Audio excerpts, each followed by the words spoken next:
घेतला 1 2 3 ओके. त्यानंतर काय केला, ह्याला आपण लूज करायचं आहे म्हणजे ओपन करायचं आहे, पण ओढायचं नाही अजिबात. ओढला काय होते, हा स्ट्रेट होते, त्यामुळे ओढायचं नाही. आणि असाच न ओढता याला टर्न द्यायचा. टर्न दिला त्यानंतर मग आपल्याला स्ट्रेच न करता त्याच्यामध्ये दुसरा लॉक क्रिएट करायचा. स्ट्रेच न करता आपण काय केलं, दुसरा लॉक क्रिएट केला.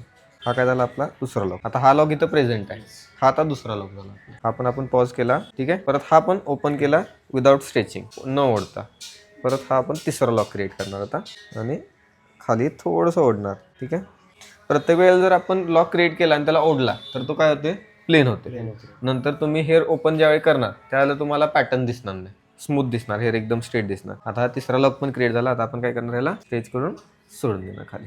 आता बघा जवळ इकडे येतं, इथे दाखव. आता हे आपले 1 2 3 आणि हा चौथा. हे जे सरफेस दिसत आहेत हे दिसले पाहिजेत. आता या हेअरमध्ये बघा, ह्या स्टँडमध्ये काय होतं, तुमचा आतला सरफेस हाईड झालाय, दिसत नाहीये.